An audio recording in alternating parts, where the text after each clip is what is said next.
அப்ப இவங்க என்ன பண்ணாங்களாம், 10ஓட 1 அத்தோட நான் 1 சொல்லிட்டு அந்த 5 பேர் போறாங்க, வா நம்மளும் போலாம் அப்படின்னு சொல்லிட்டு பேருக்காக. நீங்க வந்து சிந்திக்கணும், அப்படி ஆவிக்குரிய வாழ்க்கை எப்படி இருக்குது? எப்படி சர்ச்சுக்கு வரீங்க? எப்படி சர்ச்சுக்கு வரீங்க? எப்படி உங்களுடைய ஜெபம் இருக்கு? எப்படி உங்களுடைய விசுவாசம் இருக்கு? எப்படி நீங்க ஊழியம் செய்றீங்க? எப்படி நீங்க கீழ்ப்படிறீங்க? எப்படி உங்களுடைய தாழ்மை இருக்குது?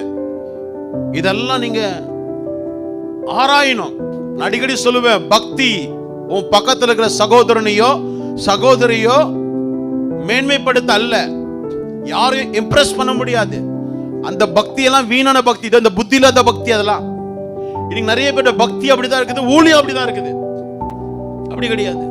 உன்னுடைய ரட்சிப்புக்கு ஏத்த கிரியை, உன் ரட்சிப்புக்கு ஏத்த பலன், உன் ரட்சிப்புக்கு ஏத்த விசுவாசம், இது ரொம்ப ரொம்ப ரொம்ப ரொம்ப முக்கியம். திறந்த வாசல். என்னடா பாஸ்டர் இந்த வருஷம் திறந்த வாசல் சொன்னாரு, இதெல்லாம் சொல்லிட்டு இருக்கிறார். நான் கூட நினைச்சேன் லெஃப்ட்ல ஒரு வாசல், ரைட்ல ஒரு வாசல், முன்னாடி ஒரு வாசல், பின்னாடி ஒரு வாசல். ஆமா திறப்பாரு ஆண்டவர். எப்படி திறப்பாரு? நமக்கு புத்தி இருக்கணும். என்ன இருக்கணும்? ஞானம் இருக்கணும்.